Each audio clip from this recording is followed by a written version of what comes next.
Hello, I'm Claire Poole and welcome to the Climate of Sport podcast, the show in which you get the inside track on all things sport and sustainability globally. Join me every week where I'll be chatting to a special guest about news, opinion and insights on how sport is moving to a more environmentally friendly future or taking action on climate change. Hi everyone and welcome to this week's episode of the Climate of Sport podcast. I'm Claire Poole and I'm delighted to be joined this week by Carlin, who is Operations and Sustainability Manager at Southampton Football Club. So Caroline, so wonderful to have you with us. It's great to be here. Hi Claire, great to be here. Thanks very much. Oh, it's a pleasure. And I have to start off this by saying, not only have I spoke about your job title there, we must also flag immediately that you are in the End Report Top 100 UK Most Influential Environmental Professionals. So congratulations to you. Oh, my word. I'm blushing now. I have no idea how I ended up on that list or anything, and completely humbled by it. Unbelievable. And I think it's the weirdest thing. I have this huge imposter syndrome about it where, I wasn't from an environmental background. I haven't done degrees in environment, but I'm super passionate and, literally on the shop floor trying to make these things happen essentially. And working with obviously the wider team at Southampton. So it's completely humbling and very flattering to have been even considered. Oh my God, there's some amazing people on that list. No, it's incredible. And I think it's really, you make a really important point. I think a lot of people feel in this space, especially in sport across the board, that because they don't come from an academic climate background, that they don't deserve to be doing this or getting these accolades, which is so completely unfounded, Caroline. And we need to get rid of that now, because this is about what we're talking about here is making change and driving progress. And you're so passionate and you've done so much in, a relatively short time to really, really amplify and push forward Southampton Football Club on this journey alongside incredible colleagues, I know. But you're such a force behind this, and you shouldn't have any imposter syndrome about that at all, because it's going to take all sorts to tackle this crisis. Yes, we need the academics and we need the people who've come from that background, but equally we need communicators, we need innovators, we need entrepreneurs, we need every different sort of person.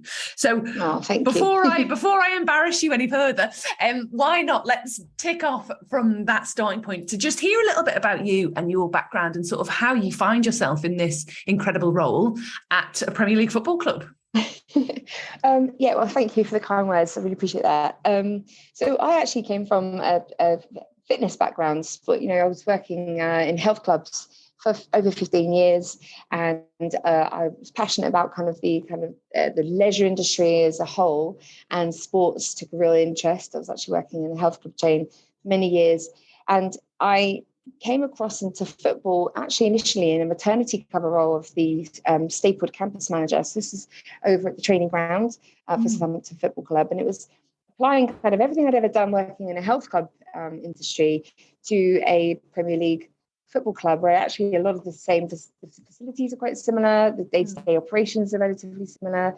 The processes and procedures you have in place to kind of maintain your sites is very similar. So it was kind of really like for like, and a really exciting place to come along. And I was super grateful to be maintained in a new role that came about when the maternity cover ended. And I stayed on in the club as the operational standards and compliance manager at that point, because I was kind of working in quite an operational way. It highlighted some areas that could do with some more focus. So within that time, I'd already started dipping my toe into the kind of starting to reduce plastics, and was showing quite a lot of interest in seeing where there was some efficiencies at our site, particularly at the Staplewood training ground. It's only been in the last couple of years that my role's adapted further, and I'm now officially kind of the operations and sustainability manager, just to reflect the sheer volume and just kind of the need to have someone who actually takes sustainability more into their role rather than just like an add-on. And I think there's probably many people in the sports industry who sustainability somehow crept into their role in small ways, and then they found themselves actually they could spend a lot of time on this because there's just so much to do and so much we want to do. So really, really exciting to be covering all of our sites now for the football club, from an operations side of things and working under the estates management department. And then also sustainability being a core part of my role now and working on the halo effect, which is our sustainability strategy. So that's kind of all happened over the last 2 years plus. And I love it. And it's, if I could, I'd spend all my time doing it. Yeah. It's so exciting. And yeah, no, it's incredible. And I think what's really interesting is this transition we're seeing with people's roles, isn't it, in terms of sport? So a lot of people from an operational background and sustainability is built in, some from a communications background. But that's, I think, as you said, sustainability is a full-time role, and there would be a lot to do in that. But also, have you found it's helpful building it into an operational role in terms of the sort of your background, but also the way you sort of interact with the team and the things that need to happen, etc.? Have you found that valuable? Oh, yeah, massively. I think it's so important, to truly embed sustainability. You need people who are literally doing it. They're delivering these initiatives. They're, you're engaging with all the different departments that are involved. It's not something that one person or a small number of people can deliver. It's something that everyone at the club needs to understand their part to play. And I think that's why, really, certainly since launching the strategy, we've been able to give a core identity to sustainability and our vision in that space, bring everyone along. And then having kind of my role and Ellie's role, who works with me, she's operations and sustainability coordinator. We're able to kind of carry out initiatives and sort of, arrange education sessions, and we've been able to see kind of it coming on in leaps and bounds from an environmental space, because our roles look after our environmental part of the strategy, and there's obviously other areas that we are working on as well, and there's pillar owners for those, but we're specifically managing the environmental part of the strategy. Amazing.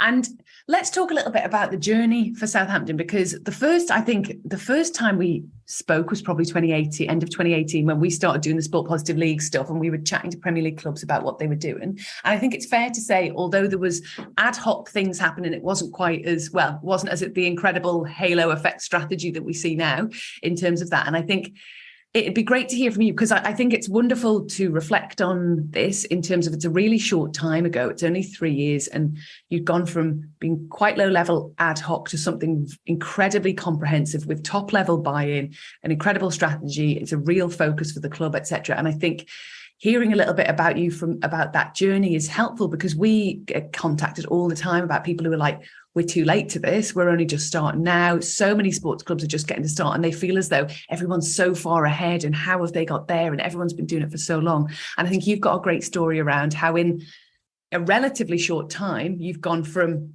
doing stuff, but in a not very joined up way, to absolutely smashing it. So talk to us about that transition. Thank you. That's really nice. And we recognise that right at the beginning, you're absolutely right. It was piecemeal. There were some good works going on. There was little projects and passionate people in the club who cared about it and were talking about it. And there was a forum, and it was great. But without the strategy and an umbrella by which everything that sits beneath, then it gives you an identity of what your aims and ambitions are in that space. It just kind of fell that bit short. And yes, you mentioned about the kind of the buy-in from top level, where you really need that to be able to make anything happen. We're really lucky because we have 3 board members that sit on our Halo Effect steering group now, and that massively helps us to drive these initiatives. But where we were right at the beginning, I think we ended up 18th in the league table, and it was a real spotlight on what we weren't doing, and not just what we weren't doing, we may have been doing, but we weren't capturing it, talking about it, championing it. We were just doing it quietly. And I think obviously with the Sport Positive League really empowering people to feel they should be telling their story as they go, we've really taken that and run with that. Yeah. And it didn't really sit well kind of in alignment with just the club's values overall to do things the right way. And we just realised that we weren't doing enough in the sustainability space. The league table really highlighted that.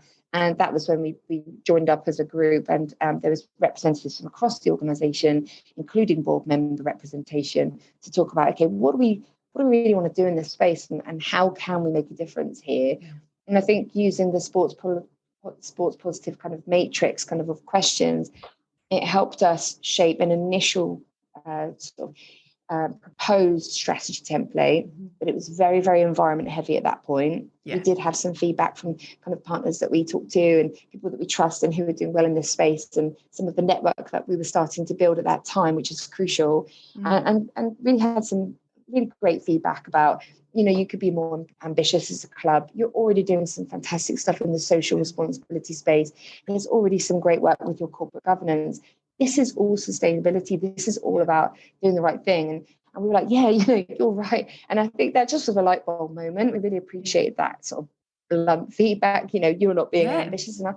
We went from that to creating the halo effect as a holistic strategy to reflect that we have environmental, corporate, fan and social responsibilities. And the great thing about that is it really does encompass everything that we're doing at the club, and it brings everyone along. It's not just, oh, that's environment, so that's the operations team. It's no, this is everybody's responsibility, much the same as health and safety is.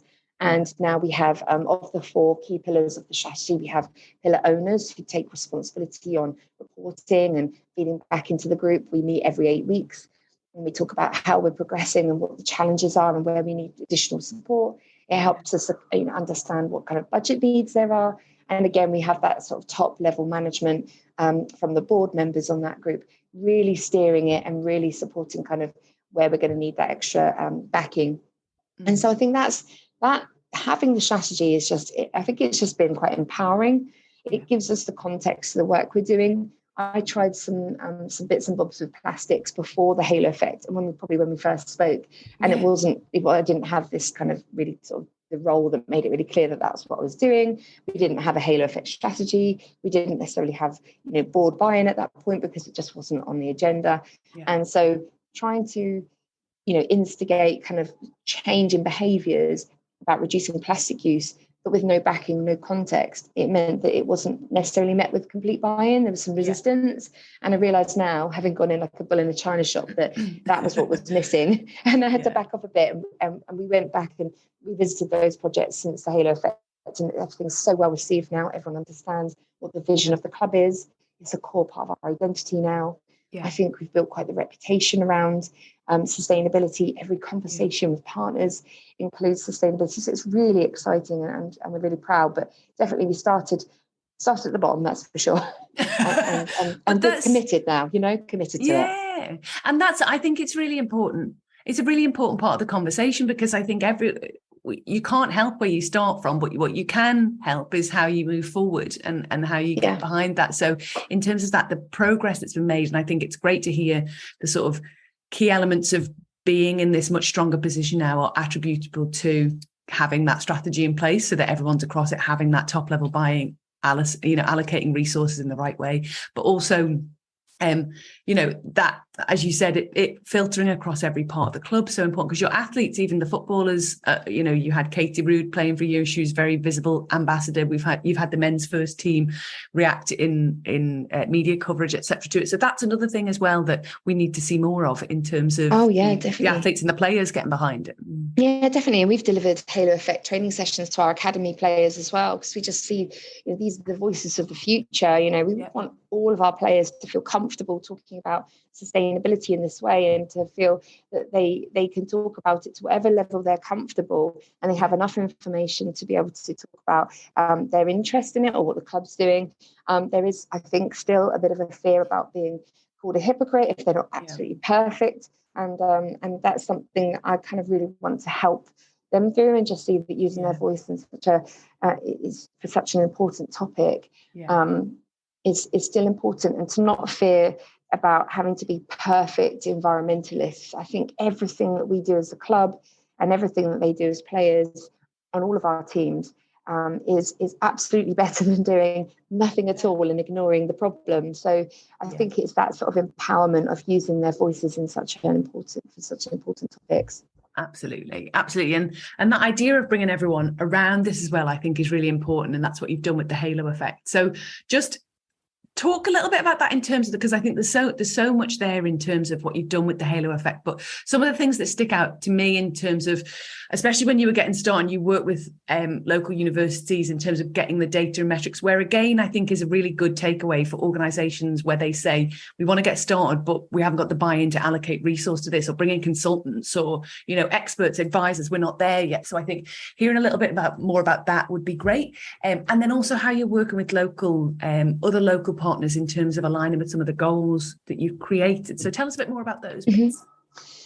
Yeah, absolutely. The University of Southampton relationship is so important and really valuable to us, because in the first kind of year, you're absolutely right, we didn't have any knowledge of what our carbon footprint looked like, where was our biggest impact. There's obviously assumptions we can make, but we're totally new to this. And as you can imagine, yeah, we are contacted by lots and lots of consultants and lots of people who want to help us, and that's wonderful. But, really and truly, we have an available opportunity to work with a local university who actually specialise in environmental management for business as a course.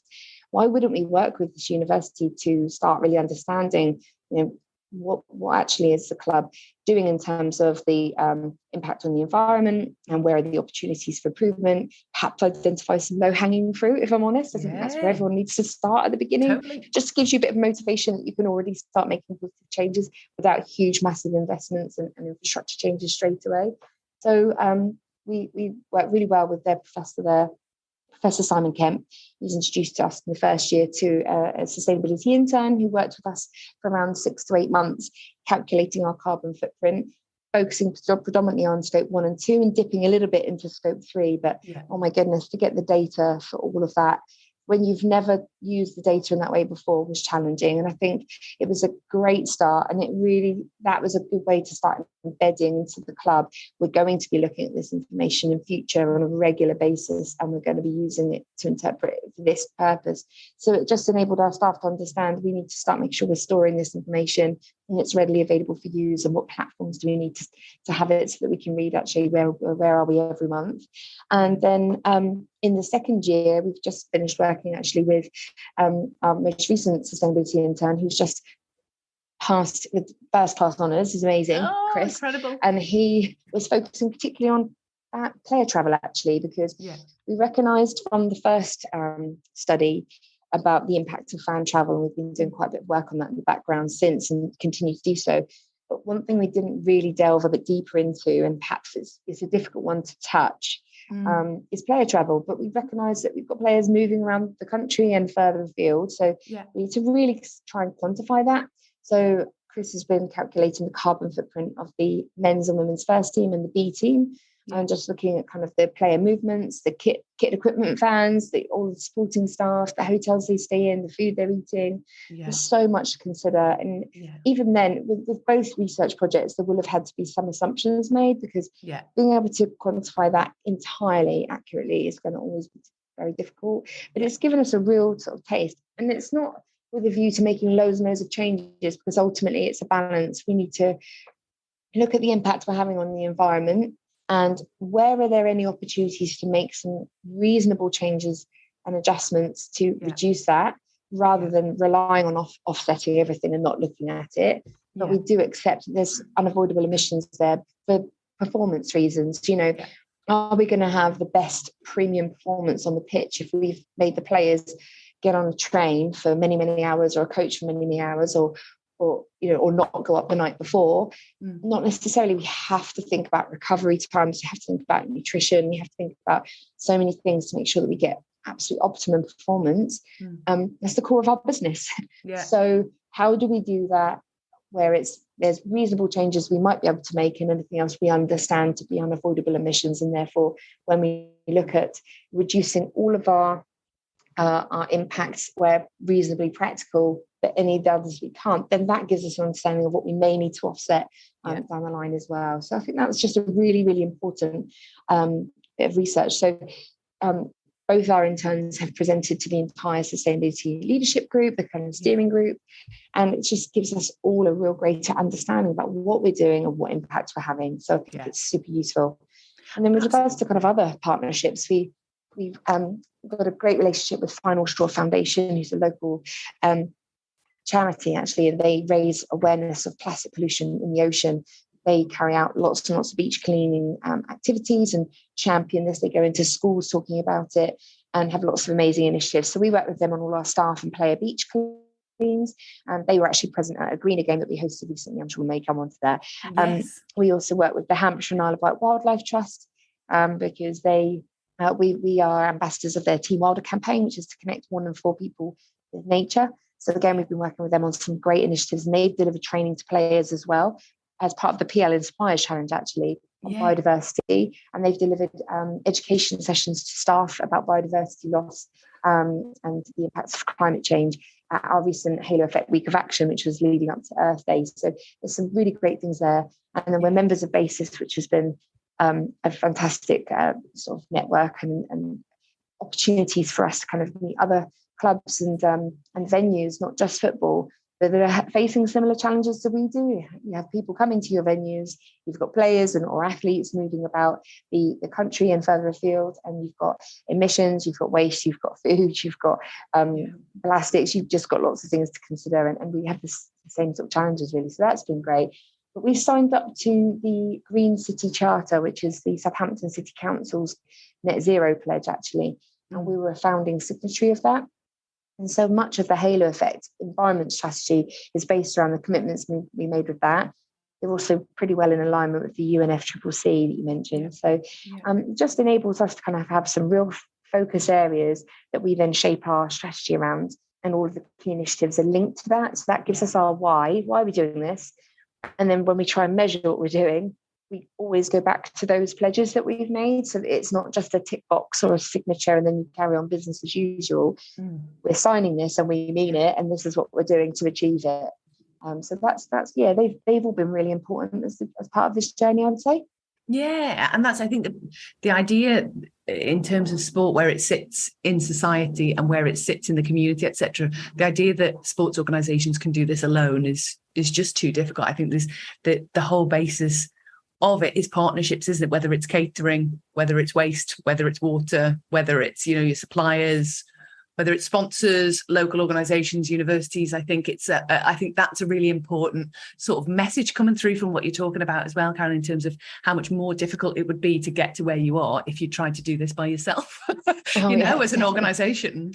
Definitely. And we're corporate partners with IEMA, so Institute of Environmental Management and Assessment, and that's been a great help as well, because they've put me in touch with people in the Solent region that are also not sports, but also kind of doing similar roles to myself. And that's some of the universities. There's someone that I was speaking to that's from Lego, and there's other organisations, and it's just such a community. I mean, you must see this all the time. Yeah, people are so willing to help and to offer advice and encouragement, because sometimes it can feel a bit of a thankless task.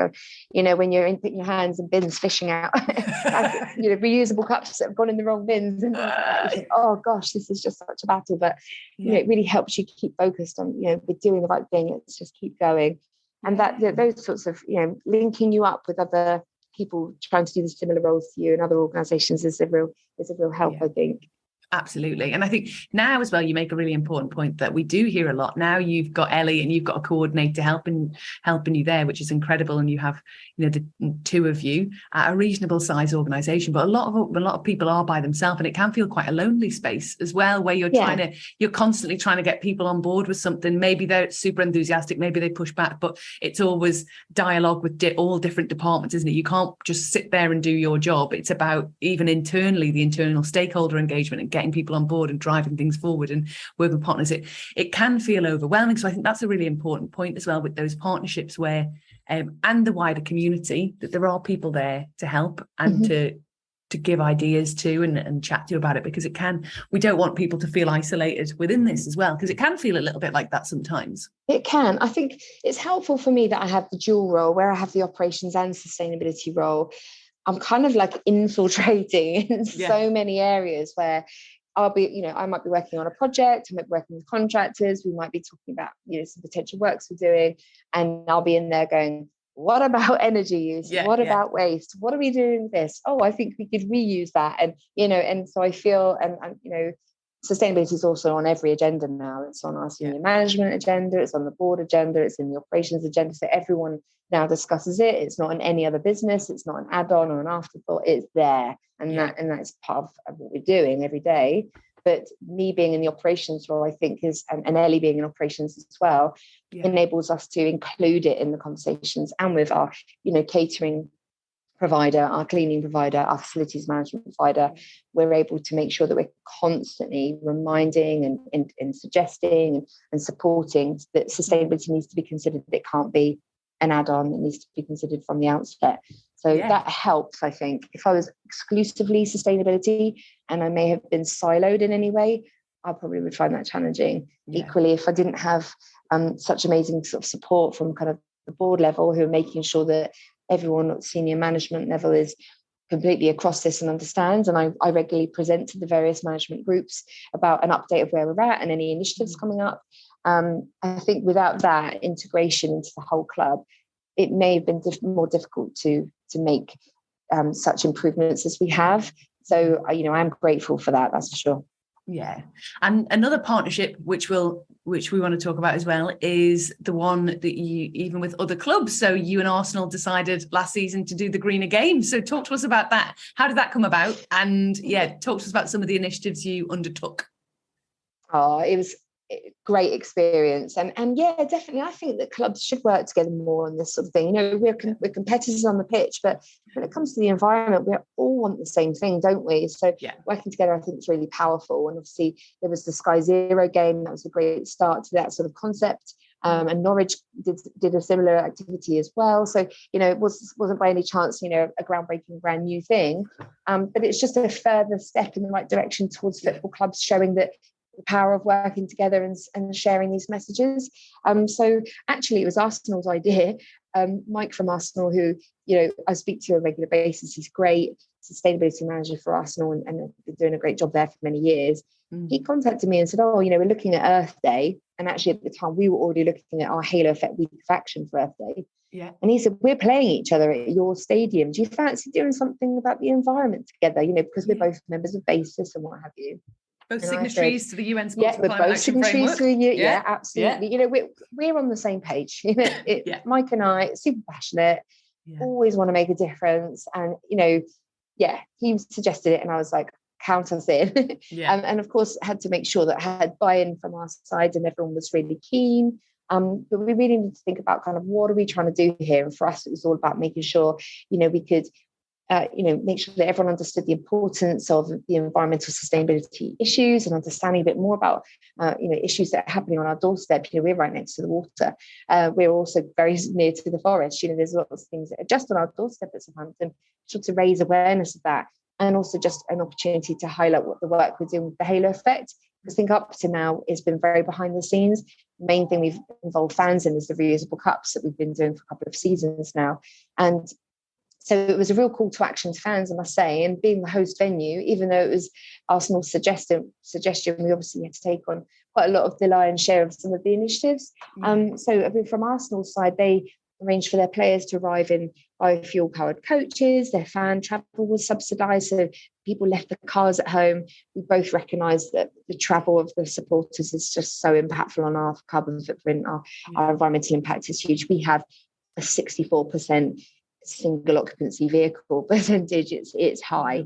We're quite a city centre location, so when we have a match, it creates quite a lot of congestion in the city, and I'm sure that's lots of challenges as well as the emissions it creates. So we were looking to tackle that. So we had a park and ride scheme on the day. We had some activations around the footprint of the stadiums. We had a wire fish collecting plastics with the Final Straw team talking about plastic pollution and engaging our fans in some activations around that. We were giving out wildflower seeds. We had a living wall. We were giving away free vegan foods. There was kind of messages on the screens about Halo hints, which are tips people could try at home to perhaps reduce their impact on the environment. Just really easy suggestions. Even on our concourses, we've gone up from 1 vegan offering to 5. We still have non-vegan offerings. It's just our approach is just offering alternatives, sustainable alternatives, promoting sustainable transport, offering park and ride, offering a vegan alternative, making some little nudges or suggestions about things people could try to be less impactful on the environment. And we also had the programme that day was made from recyclable and recycled paper, and it had our Halo Effect ambassadors you mentioned, so Theo, Katie, it had James Ward-Prowse on the front holding the earth, and lots of information in the centre about what we've been doing with the Halo Effect. And so it just really was, the wildflower seeds is probably one of the things that went down the best. Everyone loved it. We had amazing feedback about that, and really giving something the fans to take home that's a gift from us. Say we're doing loads around biodiversity at our training grounds. We've also planted some trees at the stadium. here's something for you to plan at home from the club. And it's just always just getting the fans engaged in the conversation, really. Yeah. And of course, carrying on the reusable cup scheme. We had green team going around reminding fans, put the cups in the right bin, please, so they can be washed and reused again. So that's, we're still seeing high levels of kind of cups going in the wrong bins and losses. And that just means that there's still that chance they may end up with single use at some point, which we're trying to completely avoid in future. But the reusable cups depends on fans engaging and putting the cups in the right place so they can be washed and used again. So there's that. And on the day, we also carried out a fan travel survey. So it was just enabled us to sort of capture some data around how people are coming to the stadium, what they would consider if we were to put on such and such, sustainable initiatives in the future. So I think it was a really, really good initiative. We won the game, unfortunately for Arsenal, but great helped. For us. And it definitely helped. And it was a sunny day. And I think all of the feedback was entirely positive, and it really encouraged us. Like the park and ride, that's something that we're still looking into to introduce in the very near future. So watch the space on that. But it showed us the demand is there. It was fully booked. We had amazing feedback. There's some little things to sort of tidy up around some of the traffic in the area, but certainly I think it gave us some encouragement that fans want this. They buy into it. And we actually had a YouGov survey result recently where our fans came top as considering themselves to be environmentalists, keen environmentalists. And we don't know how that directly links to the fact that we've been working so much on the halo effect for the last 2 years, but it's so encouraging that we know that so many of our fans really care about this, and that we know we have the encouragement there that any initiatives to bring in the future, we've already got that support because they're interested. So I think bringing fans on the journey is absolutely crucial for our development of the strategy going forward. Yeah, absolutely. And I think there's around that as well, I think, so the likes of, the Sky Zero game with Tottenham and Chelsea, and then Norwich's game, and then your and Arsenal game, they're incredible, they're incredible moments to see what's possible. So what's incredible about this is when you're pioneering this stuff and you're starting to do it, it's incredible because it shows what's possible. But of course, the next question then comes, Caroline, bearing in mind a lot of clubs in the Premier League and other leagues around the world haven't done any of this stuff yet. But because you're a front runner with this and you're starting to do it, the next question is, why can't we do this for every game? Why is it just once a year? So talk to us about, maybe the challenges or the work that you're going through at the moment to move from this being sort of a pilot and an incredible moment around Earth Day to maybe incorporating some of these things that you've done at all matches. And of course, within that, I would caveat that with the huge amount of collaboration that would need to happen between clubs to be able to make that happen all the time. It's kind of a little bit like you need everyone on board before you can make that a reality. But if you've got insights around what needs to happen between that incredible pilot and pioneering moment through to where we could be when that's the norm, what do you envisage that journey looking like? Well, just really working together and making sure that we have opportunities to introduce some of these initiatives into your business as usual. So for us, if we're able to start up a park and ride for every fixture, that's business as usual going forward. It isn't an initiative for one day only for people to try and then never do it again. And that is part of the purpose of that. And the same with kind of the reusable cups, that already is business as usual, but we use the day and the theme of Earth Day. We use that opportunity to kind of remind fans of our why we're doing this. So much of what we did on that day, actually, giving away things like wildflower seeds, it's moving towards more sustainable fan engagement should be business as usual. And we already see this with our sport relations team coming to me saying, we used to in the past be handing out plastic flags and things that people could take away, but would end up just chucked on the floor. And that is now totally not in alignment with the halo effect. And so the considerations of what are we giving away to create an amazing atmosphere, an environment for our fans to enjoy, whilst not impacting the wider environment. So I think working together as clubs to have these initiatives where you still are able to deliver an amazing match day and an amazing experience, but just less impactful on the environment, just being it just needs to become business as usual, but it does involve a lot of collaboration. There is significant cost. I mean, introducing an entire park and ride service from 2 sites that we're looking at isn't going to be cheap. So it's, there needs to be a lot of consideration and a lot of, we need to know that it's going to be supported. And I think that if every club was able to do those sorts of things, it depends on the location of your stadium anyway.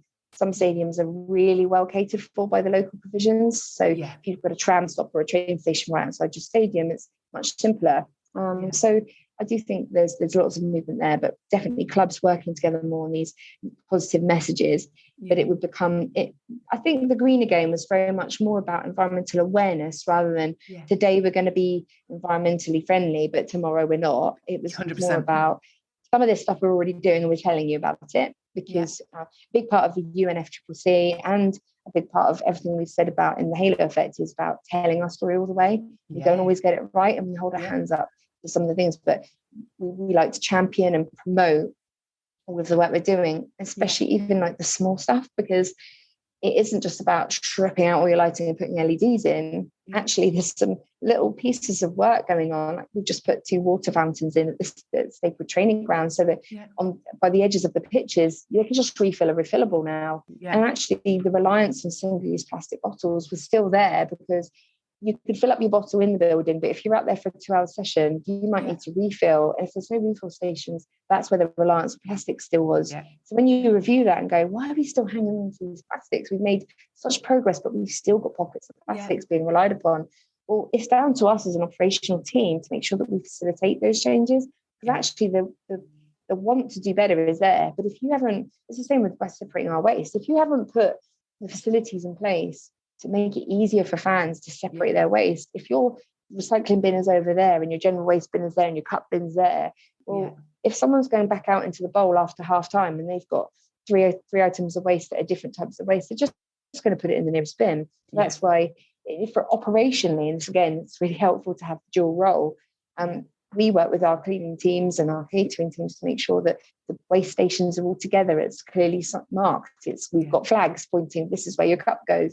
And that enables someone to separate their waste. So it's the same with staff, it's the same with players and with fans. So we have to do everything we can to facilitate it. And then from there, it's human behaviour. If people want to, and we facilitated it, then they will. Yeah, absolutely. And I think it's sport. This is, again, highlights the role that sport can play in terms of driving this. It's not solely sport's responsibility to do this stuff. There's a societal change that's needed in terms of, you mentioned, for example, freebies or things to create an atmosphere and, engage with the fans on, etc. There's also a societal expectation that we need these things to create that atmosphere, that just going along and being together and doing something isn't enough. We need the bells and whistles, and we need the freebies, and we need the stuff added on. And I think sport is an amazing and sport, football venues are an amazing way that we can start nudging the change on that. But I think we obviously acknowledge that it's not just sport's responsibility on this. The same with waste, the same with transport, infrastructure, etc.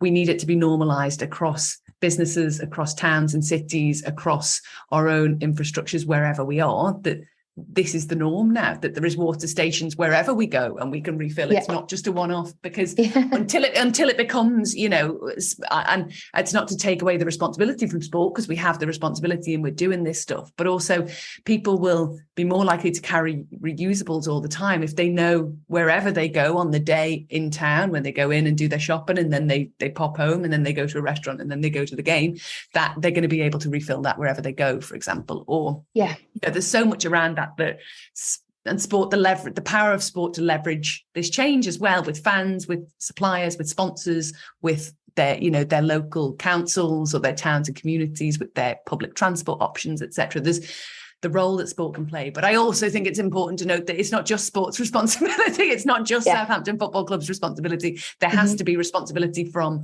the infrastructure that you sit within to drive that change as well. Definitely, absolutely. And I think it's great because we have this, we have such a great big platform, loads of people watching what we're doing, these incredible role models that people are watching what they're doing and taking on board the messages from those. So using that opportunity to send out messages on such an important topic is great. But ultimately it's down to the individual. They can hear a message all day long, but it's up to them, isn't it? We could do everything we possibly can to encourage people to leave the car at home, but if they choose to bring the car, that's up to them. We're not dictating, but we're trying to facilitate. And I think it is our responsibility, and that's the Halo Effect reflects that. We have environmental responsibility, and we do. And we're just running our business without taking that seriously is not right. So, our tagline for the Halo Effect is playing the right way today for a better tomorrow. We're trying to protect future generations, trying to protect football. We're trying to protect, the environment that our communities are, thriving in. We want this whole city to continue to thrive. So, we play a big part of that because we're right in the center of it, So there's so many pairs of eyes watching what we're doing. So I think that's literally at the core of where the Halo Effect comes from, if I'm honest. And that's it. The word you used there is the influence, isn't it? That's what we need to think about in terms of sports and football's influence to drive change. Because even at the top of this recording, you said, you feel like an imposter effect because you haven't got this background, whereas actually that stuff doesn't matter. It doesn't matter that the same people talk to me all the time from sports organizations, and they're in the communications team. They're like, we're not the experts in this stuff, so we don't want to say the wrong thing, or, have we got the right to do this? The point is that football and sport have got the influence to be able to do it. So you don't need to be going at it from an incredibly scientific academic perspective. It's about nudges, changing behavior, raising awareness, and using that influence to just get the message to people who maybe otherwise wouldn't hear it. And that's why I think it's incredible that you got that accolade, which is so well deserved, but as well it translates to the role that football could do. Yes, climate change scientists and academics have got loads more of this information, but they don't have the platform to reach people, and that's where sport comes in. And that's why it's so important, as you said, in terms of that word of influence, that we're leveraging that to drive that change. I think there's the fear of being accused of greenwashing, though, because everything we're doing is from such an authentic place. We really, really want to do better, and we're really prepared to do what it takes. But say when you're putting out those messages, it's the wording, and I think that's where this fear of not being the expert comes as well from comms teams. So, say for example, I'm proofreading an article that's going about some great stuff we're doing with Homegrown. So, Homegrown is a tree planting initiative where every time one of our academy players makes their debut in the men's or women's first team, we plant 250 trees in Southampton in a school. These are little saplings, and it's a wonderful project because the children help plant them. We give them an education session about biodiversity. It's just lovely. We also preserve 250 in the Amazon, and from the preservation, we do obtain some carbon credits, and that's just kind of in the background. It's more about that celebrating academy achievements, planting something in a school that's going to benefit that school in future years as the trees mature. And it is about that engagement with nature and talking about biodiversity with the younger generation. And that, as I say, just linking that kind of growth of the trees to the growth of our academy. However, if you don't word the article right, it looks as though you're depending on these little baby trees to be your carbon offsetting. And that is not the case, because they're baby trees that don't have those benefits. And so it's as simple as it's as simple as not making that clear enough in the article, accepting that these baby trees in Southampton are a legacy for the future. It's not about carbon offsetting, it's more than that. But we accept that in the preservation in the Amazon, there is an element of that, but we really try to make sure that the comms we put out is clear, that we're not trying to not do everything possible and just relying on offsetting. That is not the case, but we accept there's an element of that needed, and that will be the same for in the organisation. But everything else is what we're focusing on and telling our story about. So I work with the comms team closely on that to make sure they feel comfortable with the wording, and I'm happy to prove anything and make those adjustments where needed. So because I am, I think you do feel afraid that someone's going to point you out as that you're greenwashing, and it's just not the case. You're just trying to tell these stories in a way that it's relatable for fans, and it's interesting, and it's the audience isn't scientists, but if it gets picked up by someone who might want to say, it's misleading or anything, I think that's sometimes a bit of a concern. So we try to make sure that it's really clear, and all sports clubs are probably feeling like that, Yeah, absolutely. And I think, first of all, you saying baby trees makes me really happy, Caroline. It's literally how I see them, because Ellie and I were physically planting trees, and this is the crazy weather in England, isn't it? Back in March, and we had one day when it was really sunny. We were all planting these trees in one school, and then the next day we planted trees and it snowed. We were my goodness! Trees and it snowed, and we were just going, we were just going, this crazy weather, we're not mentioning climate change. The poor baby trees. More baby trees going in. It's such a lovely project. The kids love it, And that's amazing. I think that as well, I thought the baby trees were so cute, so I wanted to say that. But the bigger point is, I think the yardstick is always, if you're honest and credible and transparent in what you're trying to do, and as you said, pay attention to the wording, there's not much more we can do. And we have this conversation a lot of, what if in 10 years time, 20 years time, 30 years time, people look back and say, oh, that was the wrong thing to do, we shouldn't have been doing that.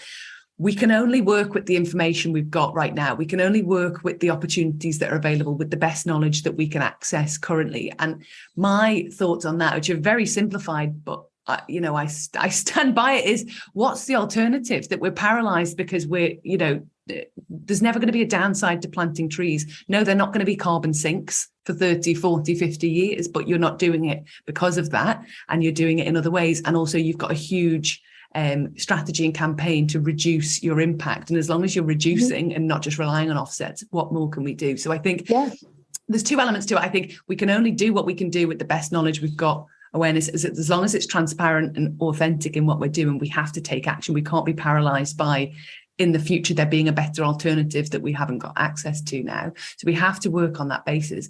But the other side of that is as well, that unless people do it, and we, even if someone did come back to you and say, oh, well, we don't think this was the right thing to do, and here's why we think that, you're the type of person who would be like, great, can you tell us about that so that we can improve going forward? Do you know what I mean? That's as well. How, until we start doing this stuff, it's not like you're saying, you can't touch us, we're doing this, we're incredible. You're saying, we're on this journey, this is what we're doing. If people give you feedback, you are the type of person to take that on board and improve. Yeah, definitely. And I think that's learning.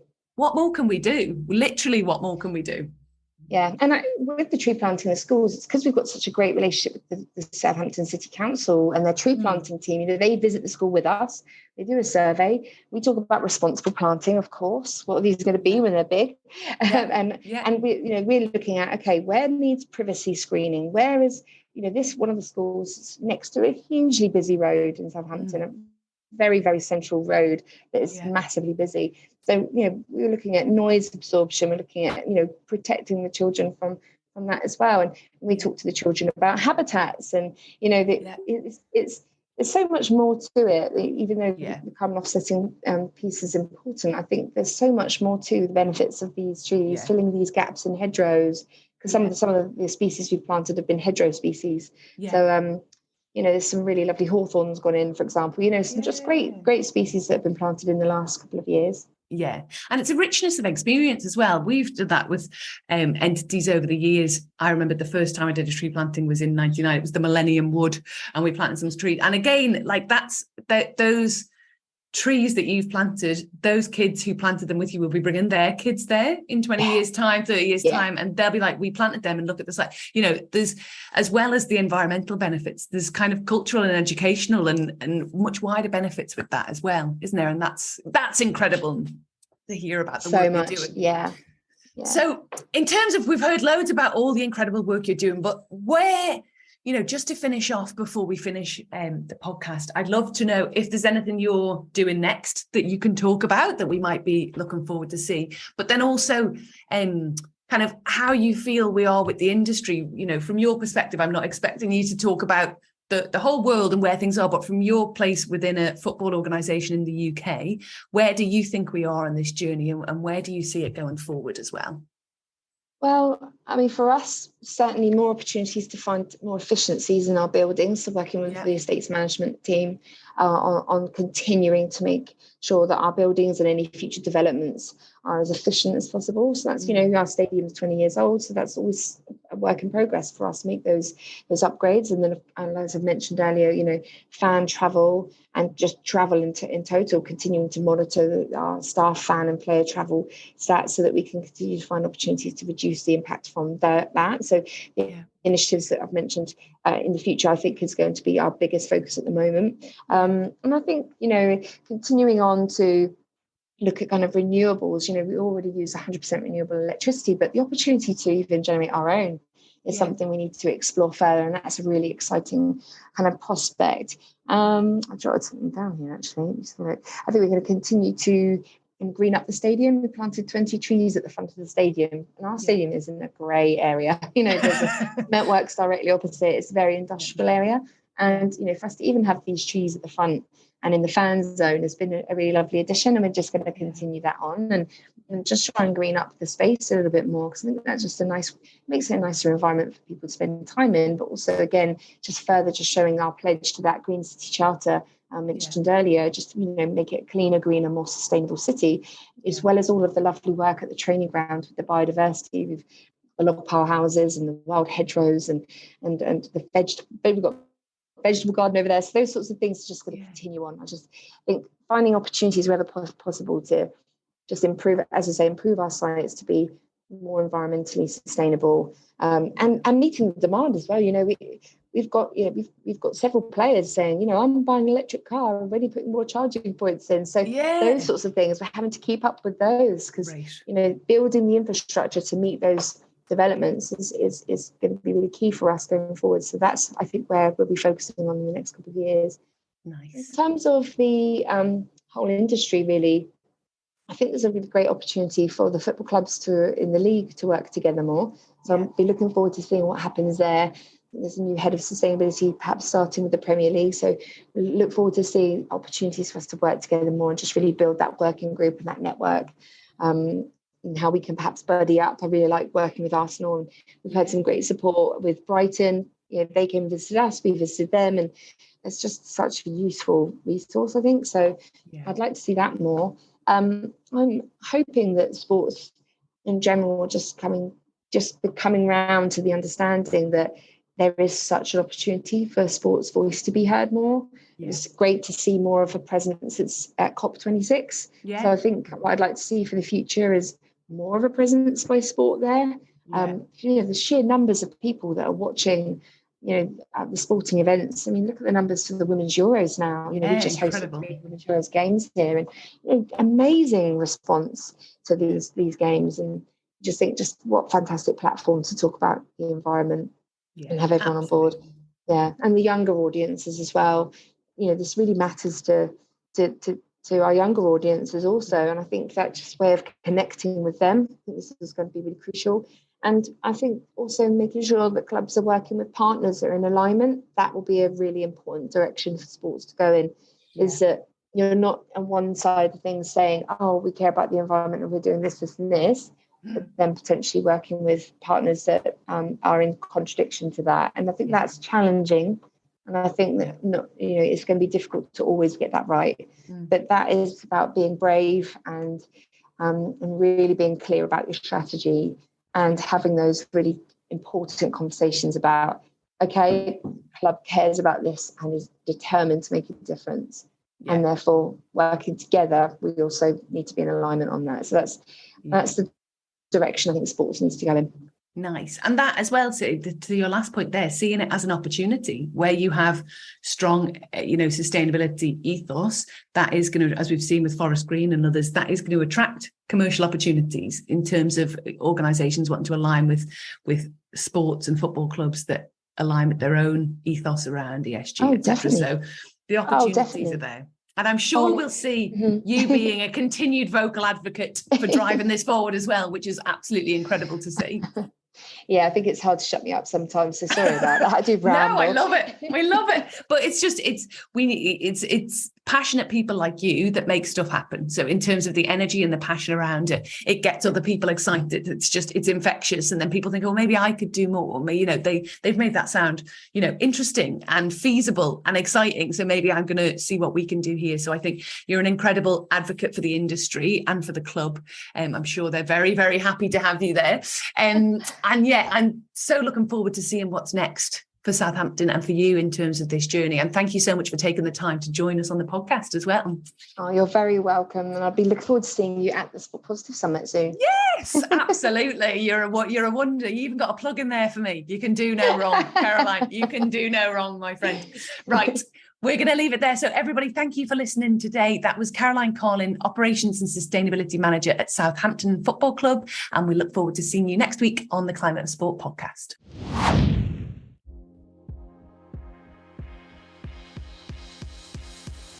thanks for listening to the Climate of Sport podcast. Please like and subscribe and get in touch if you want to share information about the work that you're doing, if you want to appear as a guest or you want to recommend guests, or you just have ideas of conversations you'd like us to have. You can get in touch by emailing info@sportpositivesummit.com.